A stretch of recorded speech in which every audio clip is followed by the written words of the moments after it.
blue corner. He weighed in at 82 kilograms. He has a record of 1 win with no losses. Representing TSG Fight School from Southend-on-Sea, Chris Stebbeds.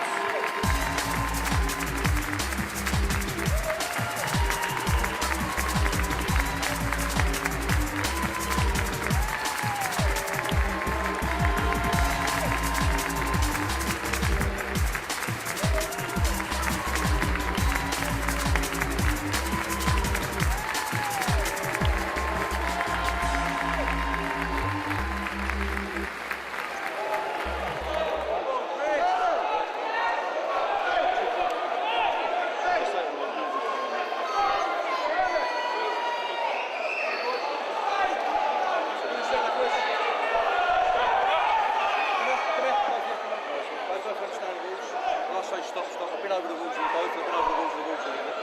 Touch gloves, I'm not sure yet. Let's go. All right, ladies and gentlemen, again, I'm Pierre Guillet here, joined by Josh Palmer. Want to throw that out there, grappler extraordinaire once again.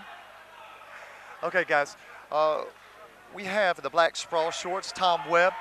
And we also have in the white and orange shorts, Chris Stebbeds. Stebbeds was a winner in his last bout. However, Tom Webb, trying to make sure that that doesn't happen again, fell back into his guard in attempting a guillotine choke, which Stebbeds, pops the head up and out. Yeah, he threw a nice combination, a few combinations of shots there, and then jumped straight into the guillotine, whoever he is on his back here. Tom Webb does have a boxing background, although, he had a few issues with that, shall we say, and he's now moved across to MMA. He hasn't actually been training MMA that long, but, we'll see how well versed he is. Looking for an inside shoulder lock here, something you don't see very often at all, a la Frank Mir, back in the old days.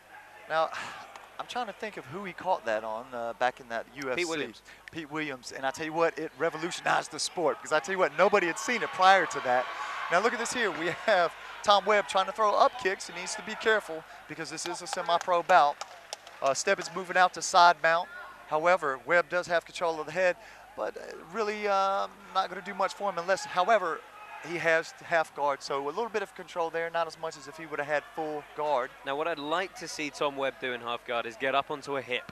Half guard with both shoulders on the mat, really you're in more of a half mount, especially with punches. Someone knows how to sit back, trap your leg, throw strikes. It's not a fun place to be in MMA. Not at all. Now we have, again, Stebbeds is going to be on the top position on Webb. How comfortable is Webb here? We mentioned that he was a boxer, hasn't been trained in mixed martial arts long.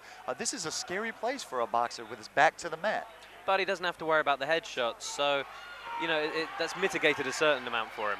But what I'd be worried about being a boxer is, oh no, what is he going to attack? My head, my neck? See, what we're seeing here is reaching up, grabbing around onto your opponent. Really what I like to see is straight away a nice deep shrimp.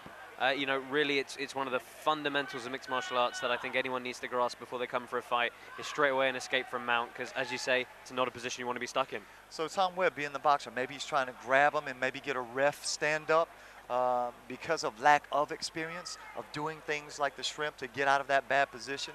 Now, Josh, you mentioned the shrimp. The shrimp is when he turns all the way onto the side of his hip, and he's going to push out, trying to get his hips past the legs of the top man.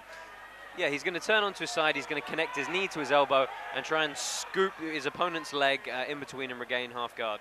But once again, as you can see, he's just resorting back to holding onto his opponent here. Something that's working for him in this instance because of the lack of headshots in semi-pro rules.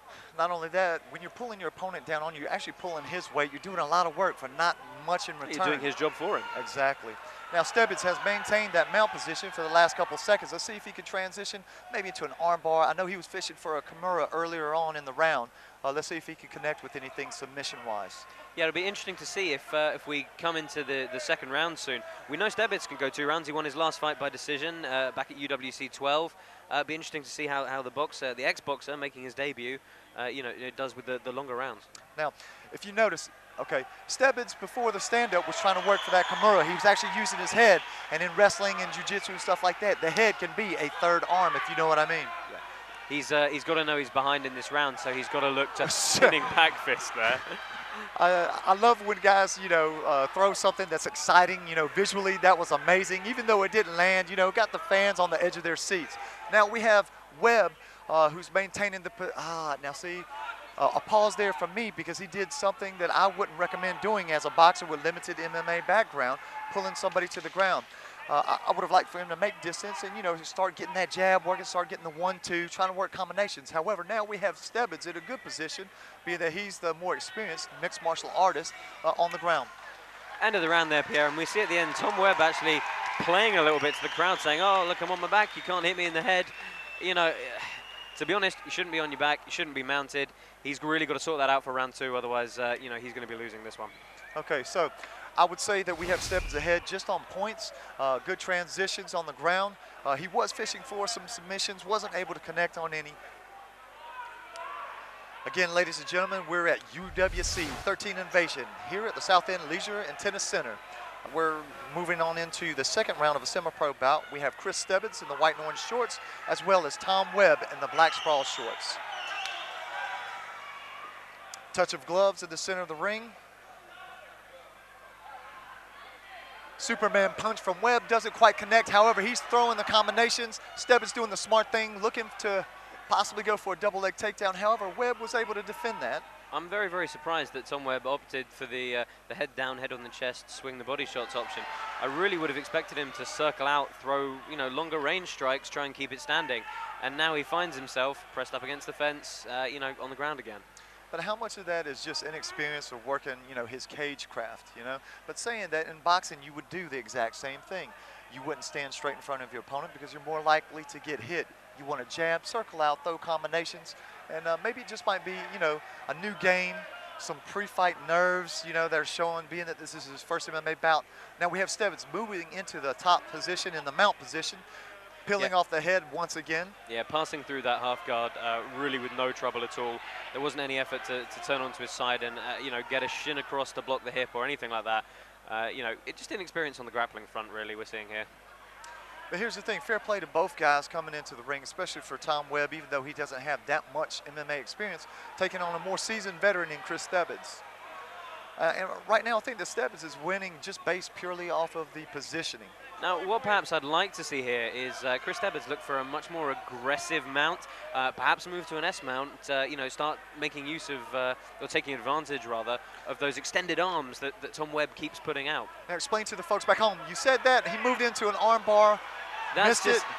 However, he recovered very well there, moved straight into a triangle position, and big slam from Webb. However, if he doesn't release, he actually drives himself further into the triangle. Yeah, see, he's finished the triangle there. Just as you said, Pierre, you know, it's one of those things where a technical submission escape really is far more beneficial in that instance. What we did see, however, I mean, it was a good recovery to the triangle, but we saw when Chris Stebbeds went for the armbar, he sat up, took too much weight off, didn't keep his opponent pinned, and that way when he pivoted, he didn't have the armbar secure before he fell back, you know, escaped, but recovering, very nice triangle finish there. Ladies and gentlemen, after 1 minute 50 seconds of the second round, we have a winner due to tap out from the triangle.